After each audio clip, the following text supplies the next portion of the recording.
পরিষদে আমরা দুইজন উদ্যোক্তা রয়েছে জন্ম নিবন্ধনের সেবা দেওয়ার জন্য এবং বিভিন্ন প্রত্যয়নপত্র এগুলো আমরা সারাদিনেই আমাদের পরিষদ থেকে সরবরাহ হয়। আমি প্রতিদিন পরিষদে বসি, তো 2-3 ঘন্টা থাকা যায় আর কি। এরপরে উপজেলা সহ বিভিন্ন জায়গায় কাজ থাকে, নিজেরও কিছু কর্ম আছে। তো আমরা নিয়মিত জন্ম নিবন্ধন এবং বিভিন্ন প্রত্যয়নপত্র আমরা দিয়ে আসছি। সারা ইউনিয়নে বয়স্ক ভাতা, বিধবা ভাতা এগুলো নিয়মিত চলছে, কোনো রকমের সমস্যা নাই। আমরা সরকারের কাছে আরও দাবি যেন আরও বেশি করে বয়স্ক বিধবা ভাতা, প্রতিবন্ধী ভাতা যেন এই ইউনিয়নে দেয়। এবং সারা ইউনিয়নে আমরা হয়তো টিআর খাদিকা 1% বিভিন্ন প্রকল্প করে থাকি। ইউনিয়নের অবস্থা তো আরও বেশি কাজ করা প্রয়োজন, যে কারণে সরকারের কাছে দাবি যেন এই কিশোরগঞ্জ সদর লতিবাবাদ ইউনিয়নটা একবারে শহরতলি ইউনিয়ন অর্ধেকটা বলতে গেলে পৌরসভার মতোই আকৃতি প্রকৃতি হয়ে গেছে। হ্যাঁ, ওই ইউনিয়নের একটু কাজের গতি বেশি দরকার, যে কারণে আমরা সীমিত বরাদ্দে আমরা তুলনা আশাতীত কাজ করতে পারছি না। আমি সরকারের কাছে দাবি জানাচ্ছি এই শহরতলির ইউনিয়ন হিসাবে এই ইউনিয়নে যেন একটু বেশি করে বরাদ্দ দেয় আর কি। আর বিশেষ করে আমরা শিশু ভাতা এগুলো ভাতা আসে না, গর্ভ ভাতা আসে। আচ্ছা, মাসে 9-10টা কার্ড আসে, সারা ইউনিয়নে 9-10টা কার্ড তো একটা ব্যাপারই না। 12 জন মেম্বার একেবারে দিতে পারে না, আরও বেশি প্রয়োজন। গত বছর দেখা গেছে 5টা বয়স্ক ভাতা আছে, 250 তালিকা আছে আবেদন করা, এর মধ্যে 5টা ভাতা আছে। কী করবো আমরা? পাবলিককে খালি কথা দেওয়া দেয়, আশ্বাস দেওয়া রাখি আর কি, এছাড়া তো কিছু করার নাই। সরকার যদি এইগুলো একটু বেশি করে দিত, আগে অনেক বেশি আসতো, বর্তমানে অনেক কম, আরো বেশি দেওয়া। কয়টা আছে এখন বর্তমানে আপনাদের হাতে? এখন তো ধরুন গত বছর 5টা আসছিল, এরপরে তো আর দেয় নাই। এমনি টোটালি গিয়া বয়স্ক ভাতা 2-2.5 হাজার হবে, আবার নারী ভাতাও 1000-এ কম হবে না, প্রতিবন্ধী ভাতা 500-700 হবে। এগুলা আছে বর্তমানে চলমান। আর আমার মেম্বারদের নিয়ে আমরা মেম্বাররা নিয়ে সম্মিলিতভাবে আমরা সুন্দরভাবে পরিষদ পরিচালনা করি। হ্যাঁ, আমাদের ইনশাল্লাহ কোনো রকম অন্য সমস্যা নাই, একমাত্র সমস্যা নাই আমরা পরিষদে বসলে ভয় হয় কখন ছাদ ভাঙে আমাদের উপরে পড়ে, মানুষ আহত হইতে পারে, নিহত হইতে পারে। এই আতঙ্কের মধ্যে আমাদের দিনকাল অতিবাহিত হচ্ছে। আমি সরকারের কাছে দাবি জানাচ্ছি এই কমপ্লেক্সটা যেন অবিলম্বে সুন্দর করে করা হয় এবং ভূমি অফিসটা আমার পার্শ্ববর্তী ইউনিয়নে, ওই ইউনিয়নের লোকজন ওই পার্শ্ববর্তী ইউনিয়ন থেকে খাজনা কাটতে হয়, খারিজ করতে হয়। এই ভূমি অফিসটা যদি এই ইউনিয়নের যে কোনো স্থানে বা পরিসরে দেওয়া হয়, তাহলে ইউনিয়নবাসী অনেক উপকৃত হবে, সুন্দর একটা সেবা পাবে। এমন মনে হয় একটা খারিজ বা খাজনা দিতে যাবে, ওইখানে গিয়ে ঘন্টা বসে থাকতে হয়, সার্ভার থাকে না, বিভিন্ন সমস্যা। এটা যদি আমার ইউনিয়ন পরিষদে আসতে পারে, অথবা পার্শ্ববর্তী আমার ইউনিয়নে একটা কৃষি ক্লাব আছে, এটা স্বাস্থ্য সেবা একটা কেন্দ্র আছে, এটা পরিত্যক্ত অবস্থায় পড়ে রয়েছে ওই সাদুল্লাহ বাজারে, ওইটাও যদি ভূমি অফিস হিসেবে চালু করা হয় তাহলে আমাদের জন্য চলে। সাদুল্লাহ একটা স্বাস্থ্য অফিসটা কৃষি অফিস একটা বিল্ডিং আছে, সাদুল একটু পশ্চিমে গেলে কৃষি অফিস একটা বিল্ডিং আছে। ওই বিল্ডিংটা যদি ভূমি অফিস হিসাবে আমি শুনছিলাম একবার এটা কোটেশন দিবে, লিজে দেওয়া দিবে, বা কোটেশনের মাধ্যমে যে কোনো এটা আসতে পারে, দেওয়ার সিস্টেম আছে, কিন্তু আসলে কথা দিয়েছিল কিন্তু পরে দেয় নাই। এই ভূমি অফিসটা যদি এই জায়গায় চালু করা হয় তাহলে ইউনিয়নবাসী একটা সুন্দর একটা সেবা পাবে, এটার লাগে আমার জোর দাবি আর কি। আমার চেয়ারম্যানের কার্যকাল 3 পিরিয়ড চেয়ারম্যান, আমি 18 বছর হয়েছে। ইতিপূর্বেও গ্রাম আদালত ছিল, মধ্যিয়ানে একবার গ্যাপ গেছে, অন্য চেয়ারম্যানের সময় গ্রাম আদালত ছিল না। আমি অনেক মামলা গ্রাম আদালতের মাধ্যমে নিষ্পত্তি করি।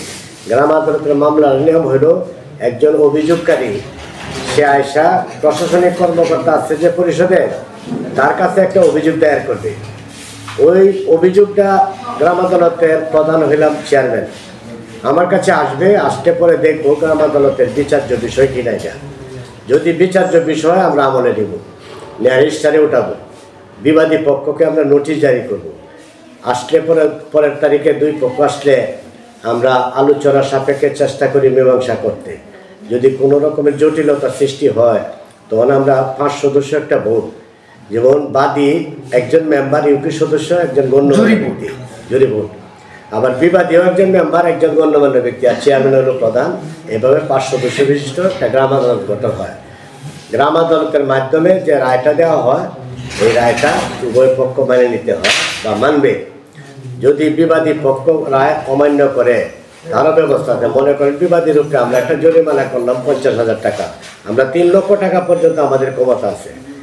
হয়তো 50,000 টাকা একটা জরিমানা করলাম, আগামী 15 দিনের মধ্যে টাকাটা দিতে হবে। সংবিধানের রুলসে, তাই তো? রুলসে আগামী 15 দিনের মধ্যে টাকা অর্থ পরিশোধে জমা করার নির্দেশ দেওয়া হইল। হয়তো দেখা গেছে যে সে এই আদেশটা অমান্য করছে। অমান্য করলে আমরা কিন্তু তার কাছ থেকে টাকা আদায়ের জন্য ক্রুকের আদেশ করতে পারি। ক্রুকের আদেশ করে মনে করেন চেষ্টা করলাম সরজমিন তার বাড়ির থেকে অস্থাবর কোনো কিছু আন্য, গরু হোক, ছাগল হোক, বিভিন্ন কিছু অস্থাবর আন্য হয়তো এই টাকার পরিমাণ আমরা নিয়ে আসতে পারি ক্রুক করে। যদি ক্রুক করতে গিয়ে আমাদের সরজমিনে জটিলতা হয়, আমরা তো পুলিশ বাহিনী নাই, আমরা সীমিত গ্রাম আদালত। হ্যাঁ, গ্রাম আদালতে আর গ্রাম পুলিশ যারা আছে এরা তো আমরা সেফ কাস্টডি নাই যে আসামি ধরে এনে বন্ধ করবো, সাজা দিব, এই ব্যবস্থা নাই। আমরা ক্রুকে যদি ব্যর্থ হই, তখন ইউনুর কাছে আমরা লিখবো। লিখলে ইউনু সাহেব এটা সার্টিফিকেট মামলা করবে। মামলা করিয়া ওই বিবাদীর পক্ষ থেকে টাকাটা আদায় করে গ্রাম আদালতে জমা দিবে। আমরা বাদীকে, আবেদনকারীকে আমরা টাকাটা বুঝাই দেবো। এটা হলো একটা গ্রাম আদালতের একটা সিস্টেম আর কি। এই সিস্টেম আমরা ইতিপূর্বে ইদানিং আমাদের ট্রেনিং হয়েছে 2 দিন। আগামীকাল থেকে 2 দিনের সকল মেম্বাররারও ট্রেনিং আছে। গ্রাম পুলিশের অলরেডি ট্রেনিং হয়ে গেছে। তো এটার মধ্যে গ্রাম আদালতের সার্বিক বিষয় উপস্থাপন করা হয়। ঠিক 2 দিন প্রশিক্ষণে আমরা অনেক কিছু শিখতে পারছি। আমরা এই শিক্ষণীয় কার্যক্রম আমরা বাস্তবায়ন করার চেষ্টা চালাচ্ছি। আমরা মাসে অন্তত 10 থেকে 20টা বিরোধ মীমাংসা করতে পারি আমরা। আবার কোর্টে যে সকল মামলা এই 3 লাখের মধ্যে, এইগুলো আমাদের পরিষদে পাঠাই দেয়। পরিষদে পাঠাইলে আমরা বাদী বিবাদীকে নোটিশ তলব করে আনিয়া আমরা এইগুলো সুন্দরভাবে একটা নিষ্পত্তি করে দিই। তো ইনশাল্লাহ গ্রামছেন ওই পরিষদটা আমরা দীর্ঘদিন যাবৎ জরাজীর্ণ পরিষদ। বর্তমানে ভূমিকম্পের কারণে আমরা আরও বেশি আতঙ্কিত। ইতিপূর্বে দেখা গেছে বিল্ডিংয়ের ছাদের প্লাস্টার ভাঙ্গিয়া করছে এবং উদ্যোক্তা আহত হয়েছে এবং কম্পিউটার চুরমার হয়ে গেছে। ইউনু সাহেবরা এসে দেখছে, এরা কথা দিছিল যে আমরা জায়গার সংকুল আর হয় না, একবার করিয়া জায়গা নিয়ে আমাদের কমপ্লেক্সটা করে দিবে। ওই সময় এরা বলে গেছিল, কিন্তু পরবর্তীতে কী কারণে জানি আর হয় নাই। তো আমি সরকারের কাছে জোরালো দাবি জানাচ্ছি, এই বিল্ডিংটা যে কোনো সময় ধসে যেতে পারে। এছাড়াও বর্তমানে ভূমিকম্প শুরু হয়েছে, কখন কি হয় আমরা আতঙ্কিত। অনেক গ্রাম পুলিশরাই বিল্ডিংয়ের ভিতরে থাকে। একদিন এক প্লাস্টার ভেঙে পড়ে এক গ্রাম পুলিশের মাথা টাথা পাঠিয়ে গেছে গা। এই অবস্থায় ইউনু সাহেবরা এসে দেখছে, হ্যাঁ প্রশাসন দেখছে। দেখার পরে আমরা কথা দিছিল যে জায়গাটা একোয়ার করিয়া পরে আমাদের কমপ্লেক্সটা করে দিবে। আমরা এই ব্যাপারে খুবই চিন্তিত। আমি সরকারের কাছে দাবি জানাচ্ছি, আমরা জায়গার সংকলন হয় না, যেন সরকার অবিলম্বে এখানে ভূমি একোয়ার করে আমাদের কমপ্লেক্সটা নির্মাণ করে দিলে আমরা এই ইউনিয়নবাসী সরকারের কাছে আমরা কৃতজ্ঞতা। এটা এই ইউনিয়নবাসীর জোরালো দাবি। ধন্যবাদ। হ্যাঁ, আর